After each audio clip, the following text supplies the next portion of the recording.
Гёнгийн мужийн Суван хотын Христэд итгэгч Ли Хошим аав ээжтэйгээ хамт эзэн Есүст итгэж өсчээ.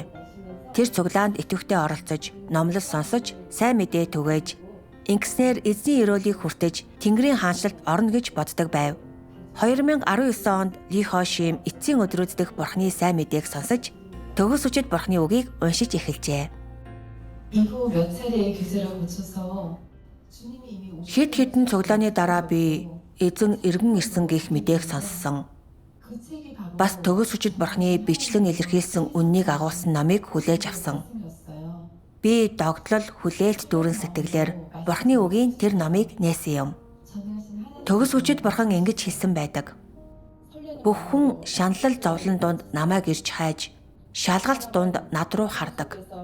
Амар амгалан цагт тэд намайг таашааж, аюултай үед намайг үгүйсгэж, завгүй үедээ намайг мартаж, зав чөлөөтэй үедээ намайг аргалахын тулд хааш яаш хичээл чармаалт гаргадаг. Гэхдээ хинч хизээч намайг насан туршдаа хайрлаж байгаагүй. Хүмүүс миний өмнө чин үнэнч байгаасаа гэж би хүсдэг. Надад ямар нэгэн зүйл өгөхийг би тэднээс шаарддаггүй. Харин тэд бүгд намайг ноттойгоор авч үзэж, намайг хуурч аргалахын оронд тэдний чин сэтгэлийг буцаан олж авах боломжийг надад олгохыг л шаарддаг. Амен.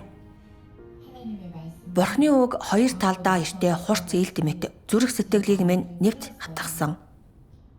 Би эзэнд итгэсэн он жилүүдээ эргцүүлсэн.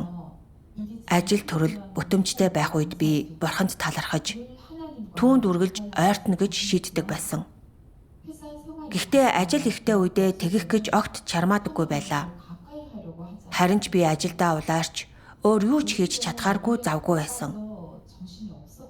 Би Бурханд хайртай гэж хэлдэг байсан ч үнэн дээр тэр хайр Бурхны өрөөлийг авах хүсэл байсан. Бурхны гих жинхэнэ хайр биш байсан. Бас миний ухаарснаар би үргэлж гэр бүлийнхээ аюулгүй байдал, хүүхдүүдийнхээ амжилтын төлөө залбирдаг байсан.